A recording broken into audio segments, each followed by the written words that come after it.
Bonjour à tous, on se retrouve pour un nouvel épisode de Black Butler, épisode 10 de la saison 4, qui est globalement le dernier vrai épisode de cette saison.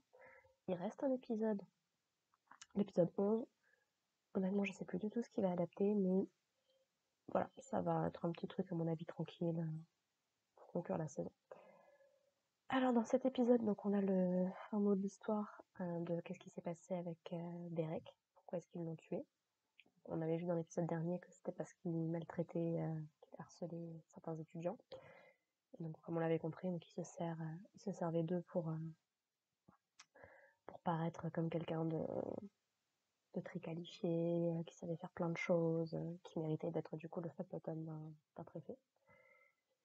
Et en gros, donc on apprend dans cet épisode que le vice principal était parfaitement au courant de ce qui se passait.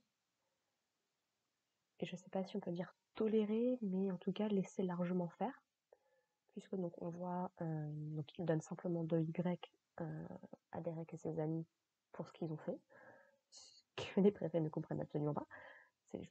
En gros, ils sont punis pour être sortis d'amis, pas pour faire complètement du bizutage et du harcèlement sur les autres élèves. C'est fantastique. Et on comprend avec un plan en fait où on voit que le police principal a une bouteille dans la main, qu'en gros il s'est totalement fait acheter, et que alors ça j'avais oublié pour le coup, mais voilà, ce police principal est une ordure comme les autres. Et du coup, c'est en gros, c'est une ordure. Derek explique un petit peu que il vient d'une lignée de ducs, qu'il faut qu'il devienne préfet et que, il a fait tout ça pour avoir du prestige et tout. Et en gros, il se moque complètement des valeurs et des traditions de l'école, chose qui est très très importante pour nos préfets. Et en gros, c'est ça qui les a poussés, qui a poussé Green Hill en particulier. En même temps, ça pouvait être que lui, vraiment, a du coup tué Derek, ses 4 amis et le vice principal. Et c'est là où ça devient intéressant, c'est que le vice principal, depuis le début de la saison, en fait, est un mort-vivant lui aussi. Mais un mort-vivant, on va dire, un peu plus évolué que les autres, qui paraît beaucoup plus humain, beaucoup moins robotique ou en boucle. Et donc on voit qu'il a une cicatrice sur le front comme tous les autres. Et ce qui explique en fait pourquoi est-ce qu'il passait son temps pendant toute la saison à tomber, à ne pas forcément contrôler son corps, à avoir du sang qui perd mais tout va bien.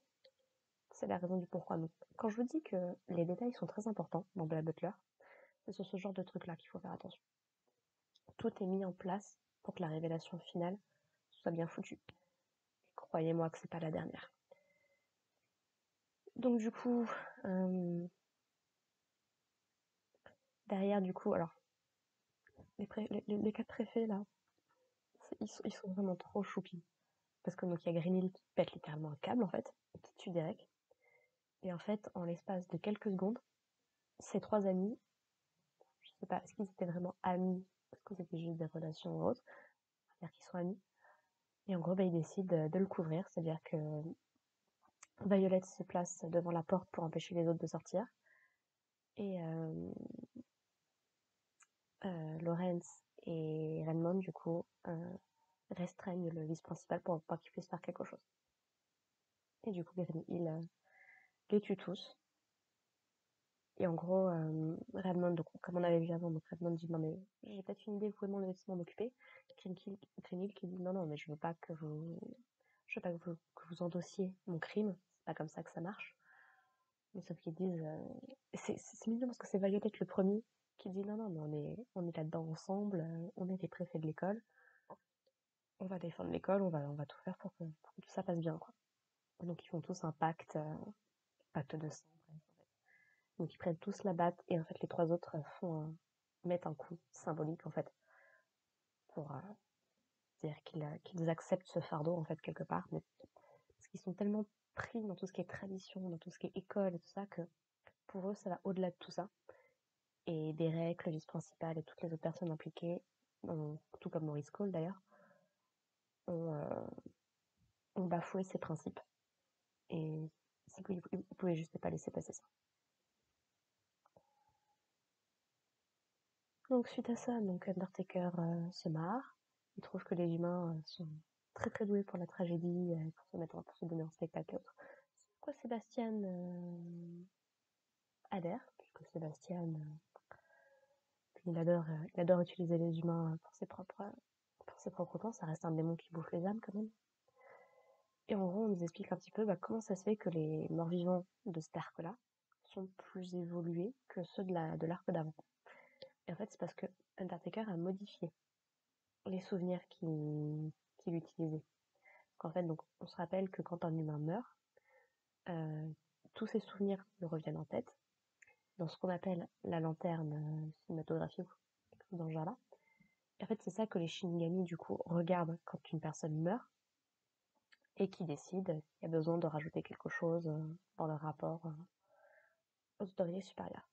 En fait, Undertaker, lui, ce qu'il avait fait dans Book of Atlantic, sur le Campania, c'est qu'en fait, il avait implanté de faux souvenirs à la fin de cette lanterne, ce qui fait que, comme cette lanterne représente plus ou moins l'âme, l'esprit, peu importe comment vous voulez appeler ça, de l'être humain, en fait, ça permettait à son corps de continuer à vivre, même si l'humain en tant que tel n'était plus vraiment là. Et en fait, ce qu'Undertaker nous explique, c'est que quand un humain meurt, donc il voit sa vie qui défile devant ses yeux, c'est un trop passé classique, et qu'en fait, il s'imagine également toute la vie qu'il aurait pu avoir s'il n'était pas mort. Et en fait, Undertaker nous explique que ces petits bouts de souhait, on va dire, d'envie pour l'avenir, il a décidé de tous les récupérer, le plus possible, en tout cas il parle d'un petit millier, de tous les récupérer, de les mettre ensemble, et de coller ça à la fin de la lanterne. Ce qui en fait est une force beaucoup plus imposante, beaucoup plus importante, pour faire perdurer un humain après la mort. Donc voilà. Donc c'est ce qui explique que les morts-vivants sont comme ils sont aujourd'hui. Sébastien et Undertaker cependant sont pas d'accord sur un truc. Undertaker, lui, il veut voir qu'est-ce qu'il y a après la mort. Là où Sébastien trouve que c'est justement parce que la vie a une fin que ça a de l'importance. Et d'ailleurs, c'est terrible parce qu'il y a Ciel qui balance une phrase de Undertaker qui lui dit mais c'est quoi ton but dans tout ça, machin et tout. Et connaissant le manga, sachant le vrai but, en tout cas, de ce qu'on en sait à l'heure actuelle, le vrai but d'Undertaker, ça fait mal. Mais je peux pas vous en parler. Si vous connaissez que l'animé, ça fait partie des grosses révélations, des gros spoilers que je ne peux pas vous donner. Ça me ferait beaucoup trop mal que les gens découvrent ça par hasard. On attendra la saison 36 d'ici 15 ans pour en discuter. Et donc du coup, suite donc Undertaker fait revenir les 4 autres amis de Derek du coup, et qui se mettent à attaquer le personnage. Ils décident tous de se barrer pour se mettre à l'abri. Mais Harcourt, du coup, le nouveau factotum de Redmond est complètement paralysé par la peur. D'ailleurs, bravo à Redmond de l'avoir complètement abandonné, les autres aussi. Et du coup, Ciel décide de l'aider pour qu'il se sauve. De son côté, Sébastien, qui est aux prises avec du coup le vice principal, dit à Undertaker tu crois vraiment que c'est ça qui va m'empêcher de bouger et d'accomplir ma mission, quoi. Le jeu de maître, il m'a demandé de t'attraper, donc je vais t'attraper. Et Undertaker de lui dire non, non, mais t'inquiète pas, j'ai tout prévu, t'inquiète pas pour ça. Et en gros, Sébastien comprend très vite que s'il décide d'affronter Undertaker, il va pas perdre en soi, quand c'est pas montré, même si Book of Atlantic nous a bien montré que Undertaker était redoutable. Mais en gros, que Undertaker va profiter de tout le chaos pour récupérer Ciel. Parce qu'on comprend que, quel que soit le but d'Undertaker, ça a un lien avec Ciel, et on sait qu'il avait des liens avec les Fantomen. Notamment, il dit un truc qui, encore une fois, me fait vachement mal au cœur. Qui lui dit oui, t'es peut-être un Phantom Drive, mais tu ressembles pas du tout à tes prédécesseurs, c'est fascinant. Et j'avoue, voilà, ça fait partie des petits moments où, connaissant le manga, tu te dis ah, dur, dur, dur. C'est d'ailleurs une scène très, comment dire, très drôle, où Undertaker se tient juste en dessous de la lune, en fait. Il fait comme s'il la tenait dans ses bras, c'est alors pas possible. Je trouve ça très, très drôle. Donc, Sébastien décide d'abandonner sa mission, donc l'ordre que lui a donné Sébastien pour protéger Ciel. Ciel qui comprend pas, qui lui dit, mais je t'ai donné un ordre, en fait. sans retirer ton bandeau, donc ça contrairement, la question se pose. Mais en gros, c'est pas si non, mais le contrat stipule que votre bien-être est la priorité, votre intégrité physique en tout cas, est la priorité, donc je vais d'abord vous protéger et ensuite on discutera du reste. Il tue les quatre, il tue tous les zombies qui sont dans le coin. Et en gros, Bastien se demande comment je vais expliquer tout ça à la reine. Moi, ça va être compliqué. À ce moment-là, du coup, Edward revient pour essayer de les aider. C'est bien le seul qui revient, d'ailleurs. Et en gros, qui lui dit franchement, ça me fait peur, Ciel, parce que j'aurais pu continuer ma vie de préfet, enfin ma vie à Weston College sans rien savoir, sans rien comprendre, et ça me fout la trouille d'imaginer que je puisse devenir comme les préfets, d'en arriver à justifier un meurtre, en fait. Parce que c'est vraiment ça qui s'est passé. C'est les préfets se sont persuadés qu'ils ont tué pour la bonne cause. Et je peux pas forcément leur en vouloir, soyons très honnêtes. Je peux pas forcément leur en vouloir. Pas que je suis d'accord, mais je comprends le raisonnement. Quand ça touche à quelque chose d'aussi profond, non. Et en fait, du coup, Bastien lui dit, non, mais t'inquiète pas, si ça te fait peur, c'est que t'as encore toute ta tête, contrairement à moi, puisque si elle est capable de tuer, on se rappelle tous, je pense, de Book of Circus, où il a quand même ordonné à Sébastien de tuer tous les gamins qui restaient, ils avaient plus ou moins, ils étaient complètement drogués, quoi, parce que le traumatisme de ce qu'il avait subi était trop fort. Donc ouais, Ciel, il est toujours sur cette pente grise, on va dire, entre ce qu'il est capable de faire ou pas. Et donc du coup, l'arc se termine plus ou moins comme ça, avec les préfets qui se font expulsés, du coup.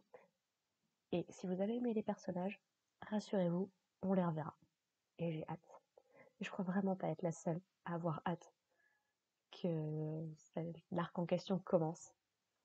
Parce que quand ça va commencer, on y est pour un moment, ça va être trop bien. Même si. Donc l'arc à venir, le prochain arc qui sera adapté en animé, ce sera, normalement si tout va bien, celui de la sorcière d'Emeraude. Alors, tirez-en ce que vous voulez, mais ce sera cet arc-là, que j'aime personnellement aussi beaucoup.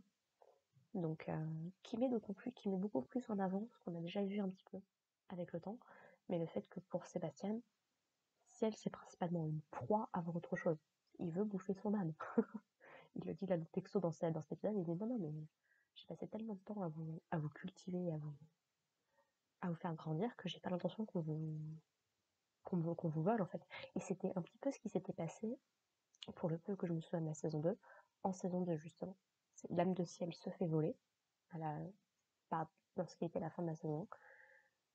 Et c'est comme ça que Sébastien se retrouve à interagir avec Eloy Stroncy et son majordome Cloud, qui était lui aussi un démon. Donc bref, voilà. On va dire que le quotidien reprend un peu sa place à Weston College. Les factotums, les préfets, deviennent préfets à leur tour. Et on sent que, ouais, avec tout ce qu'ils ont appris, ça leur fait pas des masses plaisir, quoi. C'est-à-dire qu'ils sont prêts à endosser la responsabilité, mais ils ont conscience que les traces dans lesquelles ils marchent sont lourdes, quoi. Donc c'est très intéressant. Et encore une fois, eux aussi on les reverra un jour. C'est des bons personnages. Edward en soi, c'est le plus développé, qui est plutôt sympa comme personnage, même les autres. Les autres sont plutôt sympas. Donc si elle fait son petit rapport à la reine qui dit oh là là, t'es mort vivant vraiment, c'est terrifiant. Et qui lui dit non mais j'ai pas de raison de douter de toi, mon petit garçon. Si tu me dis que c'est ça, c'est que ça doit être ça. Et elle a d'ailleurs une phrase qui est terrifiante sur les fins de l'épisode. On lui dit un de ses majordomes ah mais franchement, si c'est mort vivant là, si ces zombies pouvaient devenir nos amis, ça serait peut-être pas si mal. Donc même la reine Victoria a ce côté un peu plus sombre. On rappelle qu'un de ses majordomes a quand même essayé de tuer Sébastien. Donc ouais, pas mal de trucs qui vont jouer. Et suite à tout ça, on a Ciel et Sébastien qui rentrent du coup tranquillement au manoir.